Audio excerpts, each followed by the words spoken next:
पद्म काल सर्प दोष। 12 प्रकार के काल सर्प दोष होते हैं। पद्म काल सर्प दोष नंबर 5 पर इसकी विश्लेषण मिलता है, यानी कि 5वें घर में राहु और 11वें घर में केतु। पद्म काल सर्प दोष में संतान सुख का व्यक्ति के जीवन में अभाव होता है। गुप्त शत्रुओं से ऐसा व्यक्ति लगातार पराजित होता है और जो कार्य वो करता नहीं है, मतलब कि आपने जो गुनाह नहीं किया उस गुनाह का भी आपको सजा मिल जाती है और कई बार वे गुनाह को जेल भी जाना पड़ता है। गुप्त रोगों से ऐसा व्यक्ति लगातार जूझता है जीवन में। क्योंकि काल सर्प दोष का मतलब होता है राहु और केतु के द्वारा जनित दोष है। ये 5वें घर से 11वें घर तक, यानी कि 5वें घर में राहु और 11वें घर में केतु जब विराजमान होते हैं तो 5वें घर से लेकर के 11वें घर तक सारे ग्रह विराजमान हो जाते हैं, या फिर 11वें घर से लेकर के 5वें घर तक। तो दोनों ही कंडीशन में समस्याएं तो होती हैं, लेकिन अलग अलग तरीके की समस्या होती है। विस्तार से इस कार्यक्रम में हम पद्म काल सर्प दोष का विश्लेषण आपको बताएंगे। बहुत ध्यानपूर्वक कार्यक्रम को अंत तक जरूर देखें आप, और हमारे साथ जुड़ने के लिए आपको चैनल को सब्सक्राइब जरूर करना चाहिए। यदि कार्यक्रम आपको अच्छा लगेगा तो आप लाइक कर दीजिएगा। मैं श्वरविंद दिव्यरत्न ज्ञान चैनल में आपका बहुत बहुत हार्दिक स्वागत करता हूं। नमस्कार, जय माता दी, जय श्री राम। इस चार्ट के माध्यम से आप देख सकते हैं काल सर्प दोष जब बनता है व्यक्ति के जीवन में, जो कि पद्म काल सर्प दोष के नाम से जाना जाता है। ये नंबर 5, यानी कि 5वें नंबर का काल सर्प दोष है। 5वें घर में बनने वाला काल सर्प दोष है। तो 5वां घर व्यक्ति के संबंध रिश्तों को लेकर के विशेष कार्य करता है और संतान से संबंधित विचार किया जाता है 5वें घर से। तो संतान सुख का ऐसे व्यक्ति के जीवन में अभाव होता है। संतान यदि हो भी जाए तो संतान के तरफ से व्यक्ति को कष्ट मिलता है, परेशानी होती है। गुप्त शत्रुओं का विशेष दबाव बना रहता है। ऐसा व्यक्ति अपने जीवन को डर डर के जीता है। भयावह जीवन को उसे जीने के लिए मजबूर होना पड़ता है। गुप्त रोगों से वो प्रताड़ित होता है।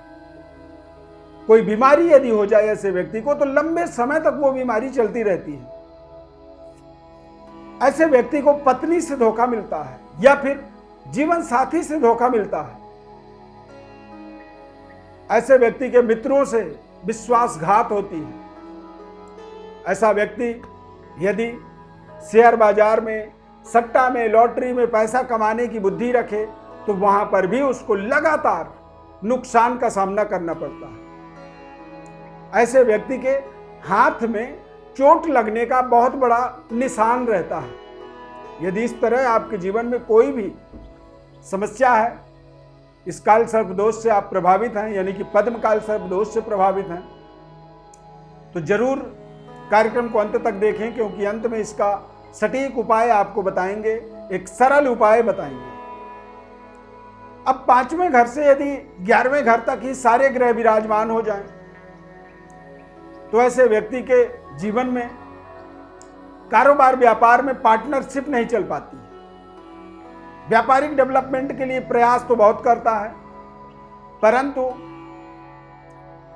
ऐन वक्त में जो है ना, कोई टेंडर, कोई डील, कोई बड़ी ऑर्डर यदि आने वाली थी तो वो ऑर्डर ऐन वक्त में 2 मिनट पहले आपको पता चलता है कि वो ऑर्डर किसी और को मिल गया। जो व्यापारिक डेवलपमेंट में कमी करता है। कई बार ऑर्डर मिलने के बाद भी कुछ टेक्निकल ऐसे दबाव हो जाते हैं सरकार की तरफ से, कुछ ऐसे अचानक बदलाव आ जाता है, कुछ ऐसी लीगलाइज रुकावट, दिक्कत, परेशानी, यात्रा में कष्ट होता है ऐसे व्यक्ति को। भाग्य के उदय से वो असंतुष्ट रहता है, और जब व्यक्ति परेशान होता है तो धर्म कार्यों में भी रुचि कमजोर हो जाती है। कार्य क्षेत्र में निरंतर प्रयासरत रहने के बाद भी लगातार ऐसा व्यक्ति कर्जों के तले दबा होता है। ऐसा व्यक्ति अच्छे परिश्रम, मेहनत, अच्छे बुद्धिमत्ता से अपने कार्य क्षेत्र की डेवलपमेंट करना तो चाहता है, लेकिन कुछ ना कुछ उसे जीवन में रुकावट की सामना करनी पड़ती है। आमदनी का मात्रा लगातार फ्लक्चुएट करता है, यानी कि कम ज़्यादा। किसी महीने में पूरी आमदनी हो गई तो किसी महीने में आधी हो गई, फिर किसी महीने में थोड़ी ज़्यादा हुई तो फिर किसी महीने में कम हुई। और इस तरह से जब वो फ्लक्चुएट करता है तो वो घूम फिर करके नो प्रॉफिट नो लॉस में ही अपना काम करने के लिए बाध्य हो जाता है। यदि 5वें घर से 11वें घर तक ही सारे ग्रह विराजमान हो जाएं, अब जब आप 11वें घर से देखेंगे 5वें घर तक, तो 11वें घर से 5वें घर तक जब सारे ग्रह विराजमान होते हैं तो ऐसे में व्यक्ति को अपने इन्वेस्टमेंट का रिटर्न नहीं मिलता। पद प्रतिष्ठा जितनी वो योग्यता रखता है उस हिसाब से उसको सम्मान की अभाव रहता है। वाणी में दोष उत्पन्न हो जाती है और कुटुंब परिवार के लोग भी एक तरह से साथ नहीं देते हैं। पारिवारिक जनों के द्वारा भी ऐसे व्यक्ति को साथ नहीं मिल पाता है। नए निर्माण कार्यों में ऐसे व्यक्ति के जीवन में बड़ी कठिनाइयां आती हैं। अच्छे इंटरव्यू के बाद भी ज्यादातर रिजल्ट उसके अगेंस्ट आते हैं, यानी कि रिजेक्शन फेस करना पड़ता है। संबंध रिश्तों में भी ऐसे व्यक्ति को बारंबार तनाव, धोखा और अपने विद्या का सदुपयोग नहीं कर पाता है। ऐसा व्यक्ति पढ़ाई कुछ और करता है और काम कुछ और करना पड़ता है। यानी कि आपने इंजीनियरिंग की पढ़ाई और आप जाके मैनेजमेंट में बैठ गए जहां पे आपके इंजीनियरिंग का कोई इस्तेमाल ही नहीं हुआ। तो इस तरह का एक संयोग पद्म काल सर्प दोष में बनता है। पद्म काल सर्प दोष, काल सर्प 12 प्रकार के होते हैं और ये 5वें नंबर का काल सर्प दोष है। इस काल सर्प दोष के उपाय के लिए देखा जाए तो महामृत्युंजय का जप करना चाहिए व्यक्ति को। वैदिक ब्राह्मणों के द्वारा भी आप इसका 1.25 लाख एक बार अपने जीवन में जप जरूर कराएं। ओम नमः शिवाय का निरंतर रोजाना आपको जप करना चाहिए। चांदी के नाग और नागिन का पूजा करें, रुद्राभिषेक करें और रुद्राभिषेक के साथ जब आप उन चांदी के नाग नागिन को पूजा कर लें तो उसके बाद उस चांदी के नाग और नागिन को बहते हुए जल में प्रवाहित करें। काल सर्प दोष कवच को धारण कर सकते हैं और जब आप कवच धारण करें या काल सर्प दोष का जब कोई भी उपाय करें तो ध्यान रखें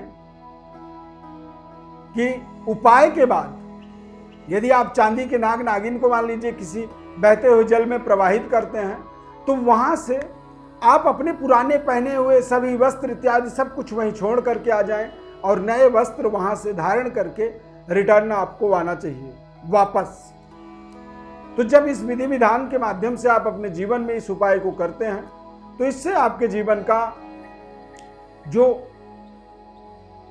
दोष होता है ये दोष धीरे धीरे शांत होता है और जब दोष शांत होता है तो उससे आपके जीवन में आपकी योगों का फल मिलना आपको शुरू होता है।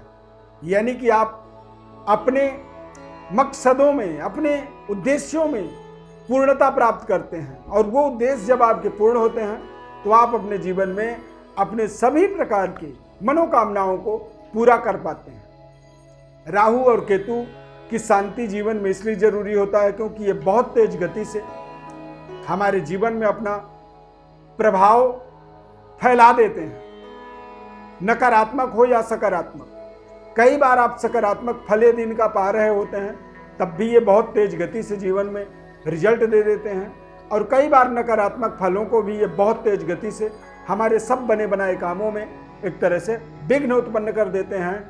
चलते हुए कार्य को भी ये रोक करके रख देते हैं। तो इसीलिए ऐसे भ्रामक दोषों से हमें अपने आप को बचाना हमारी परम कर्तव्य बन जाती है, जिम्मेदारी बन जाती है। श्रावण मास के अंदर इसकी पूजा विशेष एक तरह से लाभदायक होता है। भगवान भोलेनाथ की अपार कृपा होती है ऐसे समय में। भोलेनाथ की कृपा जब हो उस समय में यदि आप इस तरह के दोषों का उपाय करते हैं तो ये दोष आपके निरंतर आपके जीवन में एक कल्याणकारी फलों को देने के लिए बाध्य हो जाते हैं। तो ऐसे समय में आप उपाय जरूर करें। हमारे साथ जुड़े रहने के लिए चैनल को सब्सक्राइब कर लीजिए, ज़्यादा से ज़्यादा लोगों को शेयर कर दीजिए और कार्यक्रम अच्छा लगा तो लाइक कर दीजिए। ओम नमः शिवाय कमेंट में जरूर लिखें। इस तरह का कोई भी दोष है, कोई समस्या है तो आप हमारे व्हाट्सएप पर अपनी बर्थ डिटेल्स भेज सकते हैं। हमारे तरफ से संपूर्ण विश्लेषण आपको निःशुल्क रूप से हम बताएंगे। इस खास कार्यक्रम में जुड़ने के लिए बहुत बहुत धन्यवाद। जय श्री राम।